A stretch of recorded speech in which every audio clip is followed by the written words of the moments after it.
అనగనగా కృష్ణాపురం అనే గ్రామం. ఆ గ్రామంలో వెంకటయ్య, సుబ్బమ్మ అనే ఒంటరి దంపతులు నివసించేవారు. ఆ దంపతులకు పిల్లలు లేకపోవడంతో ఉన్న 2 ఎకరాల పొలంలో వ్యవసాయం చేస్తూ జీవనం సాగించేవారు. ఇదిగో నిన్నే, బయట చలిగాలి బాగా వీస్తోంది. వర్షం కూడా పడేటట్టుంది. తలుపులు కిటికీలు మూసుంచు. అలాగేనండి. అయినా ఆ పనులన్నీ నాకు చెప్పకపోతే మీరే చేసుకోవచ్చుగా. నేను మీకు వంట చేస్తున్నాను. మళ్ళీ భోజనానికి ఆలస్యమైతే ఇల్లు పీకి పందిరేస్తారు. ఆ, ఆ, సర్లే సర్లే, నేనే వేసుకుంటాను. అసలే చీకటి కూడా పడుతోంది. వెంకటయ్య తలుపు గడియ పెడదామని గుమ్మం దగ్గరికి వస్తాడు. ఇంతలో బయట నుండి ఏదో శబ్దం వినపడటంతో ఏమిటో చూద్దామని గుమ్మం బయటికి వస్తాడు. అక్కడ తన ఇంటి అరుగుపై అపస్మారక స్థితిలో పడి ఉన్న ఒక వ్యక్తిని చూసి, అయ్యో, ఎవరితను ఇలా పడున్నాడేంటి? ఏయ్, నిన్నే, ఎవరు నువ్వు? ఏమైంది నీకు? ఈ చలిగాలిలో ఇక్కడ ఎందుకున్నావు? ఇక్కడికి ఎందుకొచ్చావయ్యా అని గట్టిగా అరిచి చూస్తాడు. కాని అటువైపు నుంచి ఏం జవాబు రాదు. అతను మాట్లాడలేని లేవలేని స్థితిలో పడి ఉండటం చూసి దగ్గరికెళ్ళి అతన్ని పట్టుకుని చూస్తాడు. అతను చలికి గడగడలాడిపోతూ ఉంటాడు. ఒళ్ళు జ్వరంతో కాలిపోతోంది. అయ్యో, ఒళ్ళు కాలిపోతోందే. జ్వరం కూడా ఎక్కువగా ఉన్నట్టుంది. పాపం, ఎక్కడ్నుంచొచ్చాడు? ఈ చలికి బయటే ఉంటే చనిపోయేటట్టున్నాడు. ఏయ్, నిన్నే, నీకు ఒంట్లో బావున్నట్లేదు. లోపలికి వచ్చి పడుకో. అతను అతి కష్టం మీద లేచి వెంకటయ్యకు చేతులు జోడిస్తాడు. వెంకటయ్య అతనికి చేతి ఆసరా ఇచ్చి లోపలికి తీసుకువెళతాడు. ఆ తరువాత చాపపరిచి కంబళి కప్పి పడుకోబెడతాడు వెంకటయ్య ఆ వ్యక్తిని. ఆ మనిషి మరుక్షణం నిద్రలోకి జారుకుంటాడు. అప్పటి వరకు ఇదంతా చూస్తున్న సుబ్బమ్మ, అయ్యో, ఎవరండి అతను? అతన్ని లోపలికి ఎందుకు తీసుకొచ్చారు? ఏమైంది అతనికి? ఏమో, నాకేం తెలుసు. ఎవరో అనాథలా ఉన్నాడు. మన అరుగు మీద పడి ఉన్నాడు. ఒళ్ళు కాలిపోతుంటే బయట చలికి చనిపోతాడేమోనని ఇంటిలోకి తీసుకొచ్చాను. ఈ రాత్రికిక్కడే పడుకొని రేపు ఉదయం లేవగానే వివరాలు కనుక్కుని పంపించేద్దాం. అలా ముక్కు మొహం తెలియనివాణ్ణి ఇంట్లో పడుకోపెడతాను అంటారేమిటి? ఆ గడ్డం, ఆ బట్టలు, వాడి వాలకం చూస్తుంటే. ఇంకా ఆపుతావా? అతని వాలకం ఎలా ఉంటే మనకెందుకు? సాటి మనిషిగా జాలిపడి లోపలికి తీసుకొచ్చాను. అతను అపస్మారక స్థితిలో పడి ఉన్నాడు. ఇప్పుడు అతని కులం గోత్రం కనుక్కుని తీసుకురాలేను కదా. సర్లేండి, ఏమన్నా అంటే ఆ కోపానికేమీ తక్కువ లేదు. కాని అతన్ని చూస్తే ఏమీ తిన్నట్టు లేడు. కాస్త వేడి పాలిస్తాను, అతను లేస్తే ఇవ్వండి. అలాగే, నీ మాటలు కటువుగా ఉంటాయి కాని నీ మనసు వెన్న. అతను లేస్తే తప్పకుండా ఇస్తాను. కాని చూస్తుంటే అతను ప్రస్తుతం లేచే పరిస్థితుల్లో లేడు. అలా కొంత సమయం వేచి చూసిన తరువాత అతనికి లేవడు అని నిర్ధారించుకుని ఇద్దరు నిద్రలోకి జారుకుంటారు. మరుసటి రోజు ఉదయం లేచి అతను ఎలా ఉన్నాడో చూద్దామని అతని దగ్గరికి వస్తాడు వెంకటయ్య. ఏమయ్యా, ఏమిటా నిద్ర? ఇంకా లేవలేదా? ఇంతకీ ఎవరివయ్యా నువ్వు? ఏ, నిన్నే, లే. ఎంత పిలిచినప్పటికీ అతను లేవకపోవటంతో అతని ఒంటిమీద చెయ్యి వేసి చూస్తాడు వెంకటయ్య. అయ్యో, ఏమిటి? రాత్రేమో భగభగ మండిపోయిన ఇతని ఒళ్ళు ఇప్పుడు ఇంత చల్లగా ఉంది. అయ్యో, ఇతను చనిపోయినట్టున్నాడు. ఏమోయ్, ఎక్కడున్నావు? ఇట్రా ఒక్కసారి అని భార్య సుబ్బమ్మను పిలుస్తాడు వెంకటయ్య. హఠాత్తుగా వెంకటయ్య కేకలు వేయడంతో హడావిడిగా అక్కడికి వస్తుంది సుబ్బమ్మ. ఏమైందండి? ఎందుకలా అరుస్తున్నారు? ఏమిటి? అతనలా పడి ఉన్నాడు. ఇతను చనిపోయినట్టున్నాడు. నాకేం చెయ్యాలో అర్థం కాక నిన్ను పిలిచాను. అయ్యో, అవునా? ఆయన దారిని పోయేవాణ్ణి తీసుకుని ఇంట్లో పెట్టుకున్నారు కదండి. సరేలే, నీ దిప్పుడు మాటలు ఆపి ఇప్పుడు ఏం చెయ్యాలో చెప్పు. ఉన్న మాటంటే ఊరికినే కోపాలొచ్చేస్తాయి మీకు. ముందు అతని దగ్గర ఏదో మూట ఉంది, చూడండి.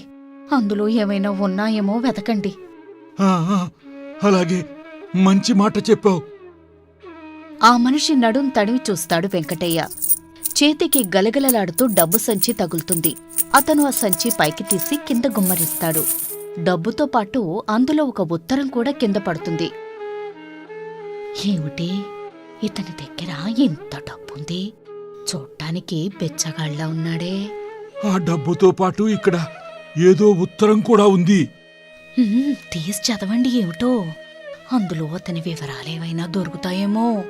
ఇదేదో ఒక తల్లి కొడుక్కు రాసిన ఉత్తరంలా ఉంది. బహుశా ఇది ఇతని తల్లిగారు రాసిన ఉత్తరమేమో. చదువుతాను, విను. ఆ, చదవండి. ఆ ఉత్తరంలో ఇలా రాసి ఉంది. బాబు కృష్ణ, నీకీ మధ్య జ్వరం వచ్చిందని మన ఊరు మనిషి ఒకరు బజార్లో కనిపించి చెప్పాడు. ఇప్పుడు ఎలా ఉన్నావు? ఇక్కడ నీ తమ్ముడి పరిస్థితి ఏమీ బాగాలేదు. వాడి కూతురు పెళ్లి నిశ్చయమైంది. ఇప్పుడు 3 లక్షల రూపాయలు ఎలా తేవాలా అని వాడు బెంగపెట్టుకున్నాడు. అది చాలా మంచి సంబంధం. ఇక ఈ సమయంలో నువ్వు మీ పాత గొడవలు పక్కన పెట్టి లక్ష్మి పెళ్లికి డబ్బు సాయం చెయ్యాలి. పెద్దవాడివి గనక తమ్ముడి విషయంలో నువ్వే సర్దుకుపోవాలి. ఇక ఈ ఉత్తరం అందగానే ఒంట్లో బాగుంటే డబ్బులు తీసుకుని వెంటనే బయలుదేరు. ఇక్కడ మేం మరో ఇంటికి మారాం. కొత్త చిరునామా రాస్తున్నాను. ఆ ఉత్తరం చదవగానే వెంకటయ్యకు మొత్తం సంగతి అర్థమైపోయింది. అతడు భార్యతో ఇలా అంటాడు. పాపం, ఇతని తమ్ముడి కూతురు పెళ్లికి డబ్బులు తీసుకుని బయలుదేరి ఇంటికి చేరకుండానే దారిలో పోయాడు. ఈ ఉత్తరం వెంట ఉంచుకోవడం మంచిదైంది. మనకు కనీసం అతని తమ్ముడి చిరునామా అయినా తెలిసింది. అవునవును, మీరు వెంటనే బయలుదేరి ఆ ఊరు వెళ్ళిరండి. వాళ్లకు ఉత్తరం డబ్బు ఇచ్చేసి సంగతి చెప్పి తీసుకురండి. మీరొచ్చేదాకా నేను పక్కింట్లో ఉంటాను. ఇంటికి తాళం పెడదాం. అలాగే, వెంటనే బయలుదేరతాను అని అప్పటికప్పుడు భార్యాభర్తలిద్దరూ ఇంటికి తాళం వేస్తారు. వెంకటయ్య ఎడ్లబండిలో బయలుదేరి ఆ ఊరికి కొంచెం దూరంలో ఉన్న కృష్ణ తమ్ముడి ఊరికి బయలుదేరాడు. అతను ఆ ఊరు చేరేసరికి మధ్యాహ్నం అవుతుంది. అతడికి ఇల్లు కనుక్కోవడం పెద్ద కష్టమేమీ కాలేదు. అతని తమ్ముని ఇంటికి చేరుకుని లోపలికి వెడుతున్న అతనికి లోపల్నుంచొచ్చే మాటలు విని గుమ్మంలోనే ఆగిపోతాడు వెంకటయ్య. అమ్మా, లక్ష్మి పెళ్లికి డబ్బెక్కడా దొరకలేదు. ఇక నేను చేయగలిగిందేమీ లేదు. పెళ్లివారికి మరో సంబంధం చూసుకోమని చెప్పేస్తాను. అదేం మాటరా, చక్కటి సంబంధం. డబ్బుకు వెనకాడి వదులుకుంటామా? మీ అన్నయ్యకు డబ్బు తెమ్మని ఉత్తరం రాశాను. తప్పకుండా డబ్బు తెస్తాడు. ఏంటి, అన్నయ్యకు ఉత్తరం రాశావా? నాకు చెప్పకుండా ఎందుకు రాశావు? అన్నయ్యకు నాకు గొడవ జరిగి చాలా కాలమైంది. అప్పటినుండి మేము ఇద్దరం మాట్లాడుకోవడం లేదుగా. అలాంటిది అన్నయ్యకు డబ్బు తెమ్మని ఎందుకు ఉత్తరం రాశావు? ఒకవేళ అన్నయ్య డబ్బు తెచ్చినా ఆ డబ్బు నేను ముట్టుకోను. ఆ డబ్బుతో నా కూతురి పెళ్లి చేసేదే లేదు. ఏమిట్రా నువ్వు మాట్లాడేది? చిన్న మాట పట్టింపులతో మీ అన్నదమ్ములు 10 ఏళ్లుగా మొహాలు చూసుకోలేదు. ఇక లక్ష్మి పెళ్లిలో అయినా మీరు కలుసుకుంటారని ఇన్నాళ్లు ఆశగా ఎదురుచూశాను. అందుకే అన్నయ్యకు నువ్వు పడుతున్న ఇబ్బందులు చెప్తూ పెళ్లికి రమ్మని ఉత్తరం రాశాను. ఇక నువ్వు చూస్తే ఇలా మాట్లాడుతున్నావు. దేనికైనా పట్టు విడుపులు ఉండాలిరా. అది కాదమ్మా. నా మాట వినరా. అన్నయ్య ఏమైనా పరాయివాడా? నీ తోబుట్టినవాడు. ఏదో చిన్న మాట కోసం రక్త సంబంధాన్ని కాదనుకుంటామా? ఇదంతా వింటున్న వెంకటయ్య తనకేమీ తెలియనట్టు తలుపు చప్పుడు చేస్తాడు. కృష్ణ తమ్ముడు గారి ఇల్లు ఇదేనా? ఎవరైనా ఉన్నారా లోపల అని గట్టిగా కేక పెడతాడు.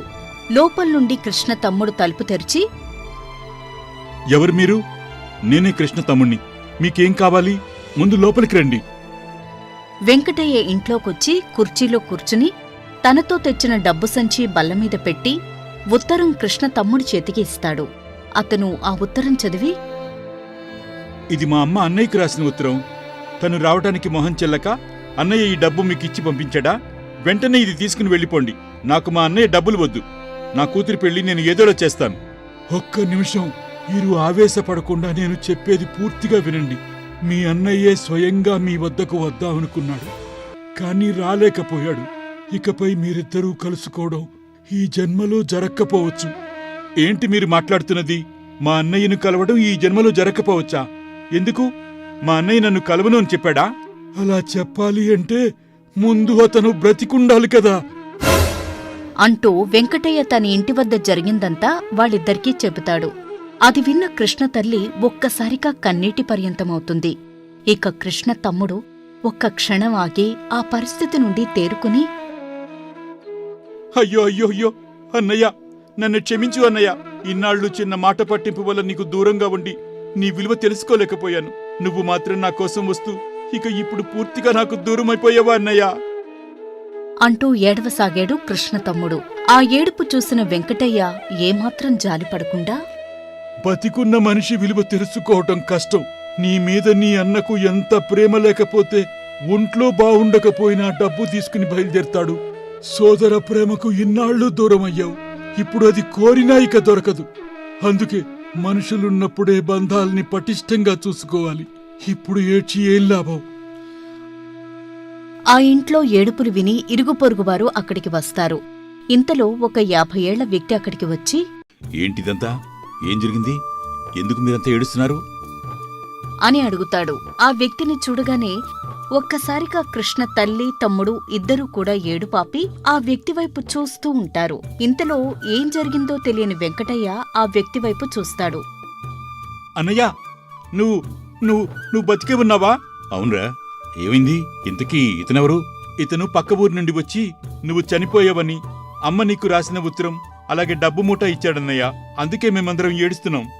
ఏంటి? నేను చనిపోయానా? మీకేమైనా పిచ్చి పట్టిందా ఏంటి?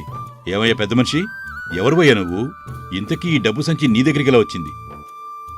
వచ్చినవాడు చనిపోయాడు అనుకుంటున్న కృష్ణ అని తెలియడంతో ఒక్కసారిగా నిర్ఘంతపోయిన వెంకటయ్య వెంటనే తేరుకుని, చూడు బాబూ, మీరు కృష్ణ అయితే మరి మా ఇంటికి వచ్చి చనిపోయిన ఆ వ్యక్తి ఎవరు అని ఒక వ్యక్తి తన అరుగుమీద పడుకుని ఉన్న సంగతి దగ్గర్నుండి అతను చనిపోవడం, అతని దగ్గరున్న ఉత్తరం తీసుకుని ఇక్కడికి రావడం వరకు మొత్తం పూసగుచ్చినట్టు కృష్ణకి చెబుతాడు వెంకటయ్య.